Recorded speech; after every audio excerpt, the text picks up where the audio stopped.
Hello mga ka-pretty! Punta naman tayo sa racket ko. Trabaho muna. Ito ang trabaho ko ngayon. Papagandahin natin si client. Iko-color natin siya tapos yung Brazilian. Ngayon, ito step by step. Trabaho muna, work para makaipon tayo panggala.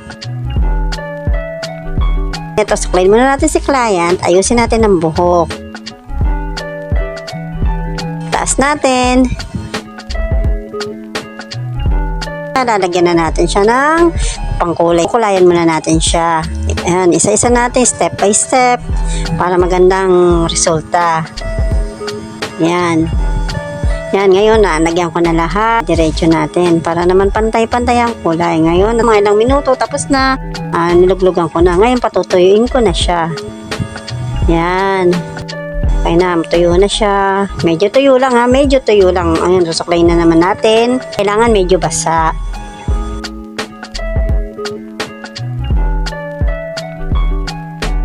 I-apply na natin yung pang Brazilian. Tapos na tayo magkulay.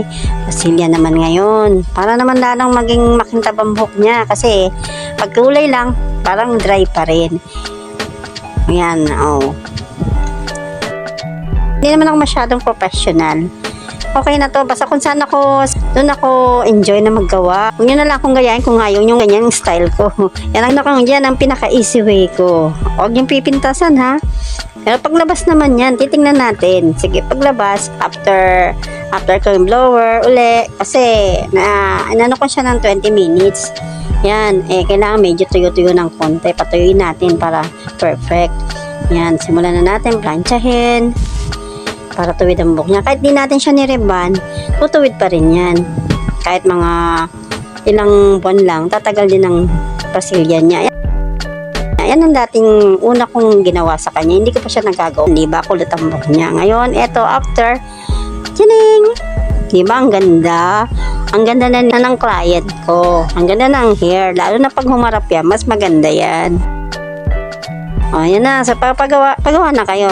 PM niyo lang ako. Babu!